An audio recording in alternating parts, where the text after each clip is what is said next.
Ustad beer Mohammed Siddiqui அப்படிங்கக்கூடிய கம்பத்தில் இருக்கக்கூடிய ஒரு மதரசா, பெண்கள் மதரசா. அந்த மதரசாவுக்குள்ள பிரின்சிபலாக இருக்கக்கூடியவர் தான் இந்த உஸ்தாத் முகமது சித்திகி, பீர் முகமது சித்திகிங்கக்கூடியவர். அவர் ஒரு வலைத்தளத்தில் ஒரு வீடியோ வெளியிடுறாரு. அந்த வீடியோவில் அவர் என்ன சொல்றாரு அப்படின்னு சொன்னா, ஒரு ஹதீஸை மேற்கோள் காட்டுறாரு. ஹதீஸ் நம்ம புரிஞ்சுக்கிறதுக்கு சொல்லலாம் அப்படின்னு சொன்னா, முகமது நபி அவர்கள் மனைவிகள், அவங்க கூட இருக்கக்கூடிய ஜெனரல்ஸ், இவங்கெல்லாம் அவங்க வாழ்க்கையில் நடந்த சில சம்பவங்கள் எல்லாம் பதிவிட்டிருப்பாங்க. நமக்கு குரான்ல சில விஷயங்களுக்கு தெளிவு கிடைக்காட்டாச்சுன்னா அந்த ஹதீஸ்ல இருந்து அதுக்கு தெளிவை பெற்றுக்கொள்ளலாம். இதுதான் அந்த மதத்துக்குள்ள ஒரு நம்பிக்கை. அப்ப இது எப்படி குரானுக்கு என்ன முக்கியத்துவம் உண்டோ அதே முக்கியத்துவம் இந்த ஹதீஸுக்கும் உண்டு. இந்த புத்தகத்தில் இப்படி இருக்கு. என்ன இருக்கு அப்படின்னு சொன்னா, அல்லாஹ் 2 பேரை நரக நெருப்பில் இருந்து காப்பான். யாரை காப்பான்? இந்தியாவை எவன் படையெடுத்து வெற்றி கொள்கிறானோ அவனை காப்பான். இந்த நாட்டுக்கு மேல இவ்வளவு ஆண்டுகளாக தொடர்ந்து நடக்கக்கூடிய படையெடுப்புகளுக்கெல்லாம் ஆதாரம் வந்து இந்த ஹதீஸ் தான். ஏன் இவ்வளவு வருஷமா படையெடுத்துக்கிட்டு வரேன்? ஒவ்வொரு நாட்டில் போனா 100 வருஷம் படையெடுப்பான். ஆனா இந்த நாட்டுக்கு எதிராக மட்டும் ஏன் அலையலையாக படையெடுத்து வர்றாங்கன்னா, இது இந்த அடிப்படை மத நம்பிக்கையில் வரக்கூடிய படையெடுப்பு. இந்த நாட்டை பிரிக்கக்கூடிய நேரத்தில் ஜின்னா பயன்படுத்தினது இதே ஹதீஸ். இந்த நாட்டில் வந்து திப்பு சுல்தான் வந்து படையெடுக்கக்கூடிய நேரத்தில் அவன் பயன்படுத்தினது இதே ஹதீஸ். இதே ஹதீஸை தான் முகலாய மன்னர்களும் பயன்படுத்தி இருக்கிறார்கள். அப்ப காலங்காலமாக சில மத வாசகங்கள் இந்த மாதிரியான பயங்கரவாத செயலுக்கும் இந்திய எதிர்ப்பு செயலுக்கும் பயன்படுத்தப்படுகிறது.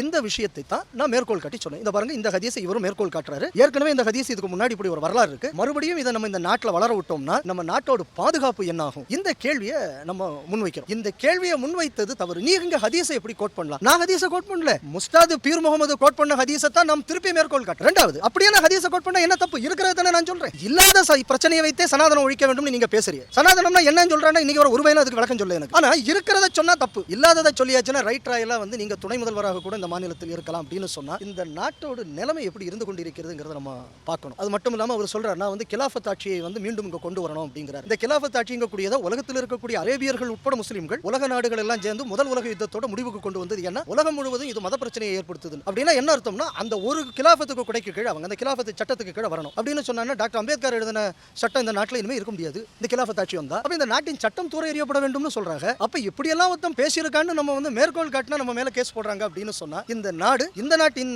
காவல்துறை இந்த நாட்டின் சட்டங்களையும் இந்த நாட்டையும் பாதுகாப்பதை முக்கியமாக வச்சிருக்கா, இல்லைன்னா இதுக்கு விரோதமானவர்களை பாதுகாப்பதை தான் அடிப்படையாக கொண்டு செயல்படுகிறார்களாங்கிற சந்தேகம் எனக்கு இருக்கு. காவல்துறையிலிருந்து தான் புகார் போட்டிருக்காங்க, அவங்களே தான் போட்டிருக்காங்க. இது வந்து யாரும் புகார் கொடுத்தது இல்லை. இதுல கூட நீங்க அந்த எஃப்ஐஆர்ல பாத்தீங்க அப்படின்னு சொன்னா, இவர் பேசியதுக்கு நான் இன்னென்ன விஷயங்கள் எல்லாம் பதிலாக சொன்னேங்கிறது அந்த எஃப்ஐஆர்ல இல்ல. எப்படி இருக்குன்னா, கட் பண்ணி சில போர்ஷன் மட்டும் தான் எஃப்ஐஆர்ல இருக்கு. அதே முதல்ல வந்து ஒரு அதர்மமான விஷயம் இல்லையா? நீங்க எல்லாம் மொத்த ஸ்டேட்மெண்ட்டையும் போட்டு இந்த ஸ்டேட்மெண்ட்டுக்கு இதுன்னு சொல்லணும். முன்னாடி உள்ளதையும் பின்னாடி உள்ளதையும் கட்டுது, இடையில ஒண்ணு மட்டும் வைக்கிறதுங்க கூடியது. இது சட்டப்படி இது சரியா? இன்னைக்கு அப்படிதான் நடந்தது. யாரும் டார்ச்சர் பண்ணல. ரொம்ப சுமூகமாக விசாரணை நடந்தது. விசாரணையில் இந்தந்த நான் இப்போ உங்கள்கிட்ட சொன்ன விஷயங்கள்லாம் நானும் விசாரணையில் சொன்னது மட்டும் இல்லாமல் என் கடைசியாக நம்ம டெபோசிஷன் ஸ்டேட்மெண்ட் கொடுக்கும்போது அவர் பேசியதைத்தான் நான் மேற்கோள் காட்டினேன் என்பது எஃப்ஐஆரில் இடம்பெறவில்லை என்பதையும் என் டெபோசிஷன் ஸ்டேட்மெண்ட்டில் நான் தெளிவாக பதிவு பண்ணியிருக்கேன். மீண்டும் விசாரணைக்கு எப்போ வேண்டுமானோ அழைச்சாச்சுன்னா கூப்பிடுங்க, நான் வர்றேன் அப்படிங்கிறதையும் நான் பதிவு பண்ணியிருக்கேன்.